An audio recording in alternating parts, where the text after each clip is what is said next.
Mesdames et messieurs, bonsoir, bienvenue sur Go Dakar TV, la nouvelle télé digitale du Sénégal. Et vous avez choisi Go News pour vous informer et vous avez bien raison. On débute Go News avec cette visite de la directrice de l'Office national des pupilles de la nation, Madame Fatima Mbeng, visite rendue à la diva à la voix d'or, Kumba Gawlo, présidente de la fondation Awak Lumière pour l'enfance, Kumba Gawlo. Madame Fatima Mbeng, accompagnée d'une forte délégation, a déclaré que sa visite avait pour but d'échanger avec Kumba Gawlo, présidente de la Fondation, dans les perspectives de futures collaborations. Elle en a profité pour signer en convention de partenariat entre l'Office national des pupilles de la Nation et la Fondation Lumière pour l'enfance. Et elle en a profité également pour choisir Kumba Gawlo comme ambassadrice de bonne volonté pour les pupilles de la Nation. Nous y reviendrons plus amplement. On continue Go News avec cette visite du Premier ministre, cette visite du Premier ministre Ousmane Sonko, entamée depuis dimanche, une visite officielle en 3 jours en Mauritanie sur invitation de son homologue Mokhtar Ould Daï. Pour ce jour du 13 et le 14 janvier, la visite se concentrera donc sur des domaines stratégiques de coopération entre les deux nations, notamment l'énergie, les transports, la sécurité, la pêche et les conditions de séjour des ressortissants sénégalais. Le Premier ministre rencontrera également le patronat mauritanien ainsi que la communauté sénégalaise établie en Mauritanie. Il a d'ailleurs rappelé ce lundi la solidité des relations diplomatiques et historiques entre les deux nations. En l'espace de 8 mois, il faut le rappeler, le président Bassirou Diomaye Faye s'est rendu à 3 reprises à Nouakchott, tandis que son homologue Mohamed Cheikh Ould Al Ghazouani a effectué 2 visites à Dakar. Selon Ousmane Sonko, ces déplacements témoignent de l'engagement des deux pays à renforcer les liens, non seulement à travers des échanges diplomatiques, mais aussi à travers des initiatives concrètes. Le Sénégal et la Mauritanie partagent plus qu'une frontière. Plusieurs activités sont au menu de cette visite de 2 jours, notamment des réunions ministérielles pour les affaires étrangères, des échanges qui tourneront autour de la migration irrégulière, et des accords sur les conditions de séjour et d'établissement. Les responsables du secteur de l'énergie discuteront essentiellement du projet GTA. Quant au transport, l'accent sera mis sur la rupture de charge et les travaux du port de Rosso.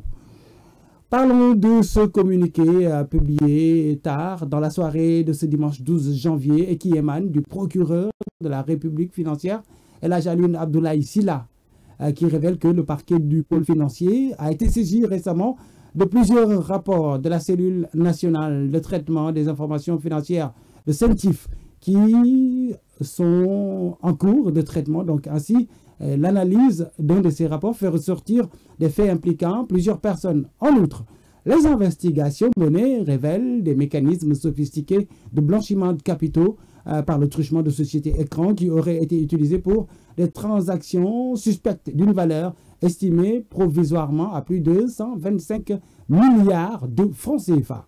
Le procureur de la République financière, El Hadj Alioune Sylla, a soutenu qu'en application de l'article 66 de la loi 2024-08 sur le blanchiment des capitaux, le financement du terrorisme et la prolifération des armes destructives massives, l'ouverture d'une information judiciaire sous le chef d'inculpation d'association de malfaiteurs, de blanchiment de capitaux, d'escroquerie, portant sur les deniers publics, corruption, trafic d'influence, abus de biens sociaux est envisagé. Par ailleurs, dans le document signé, le parquet financier n'a pas cité nommément les personnes impliquées dans cette affaire à suivre. Et pourtant, sur la toile, les réactions n'ont pas tardé, citant personnellement des personnes comme le député Farba Ngom. Le parquet aurait saisi le garde des Sceaux pour demander la levée de son immunité parlementaire, selon Libération. Un autre homme d'affaires est également concerné par l'enquête en cours. Cependant, dans une déclaration relayée par Source A, Farba Ngom a exprimé son étonnement du fait qu'il n'ait jamais été convoqué ou auditionné par cette juridiction. Parlons à présent de ce rapport pour l'année 2024 publié par le GEP, le groupe pour l'étude de l'enseignement de la population, qui a affiché des statistiques pour le moins alarmantes. En effet, ce document met en lumière une situation préoccupante concernant les grossesses précoces en milieu scolaire qui nécessitent des actions urgentes et concrètes.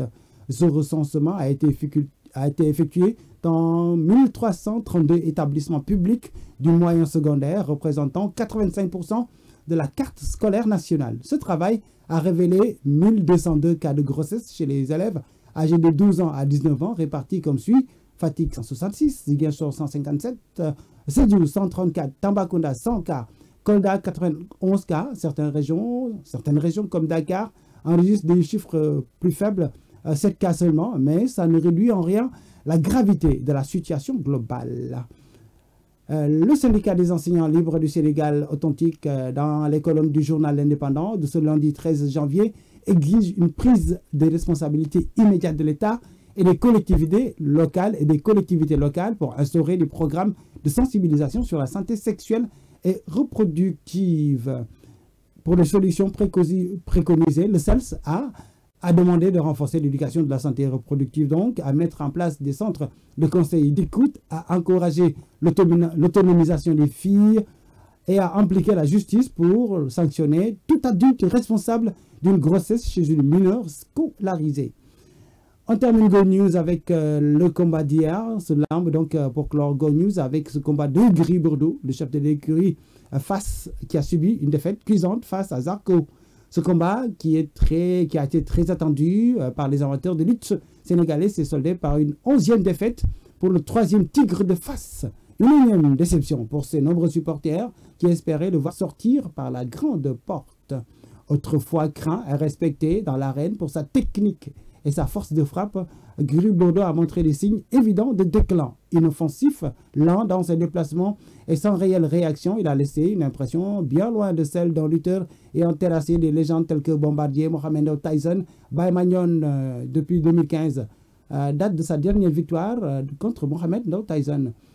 Vieillissant, le 3e Tigre de Fass semble avoir perdu de sa superbe. Voilà pour les informations. Donc, merci à toutes les personnes qui ont prêté attention à Go News. On vous souhaite une très bonne soirée et on se donne rendez-vous demain.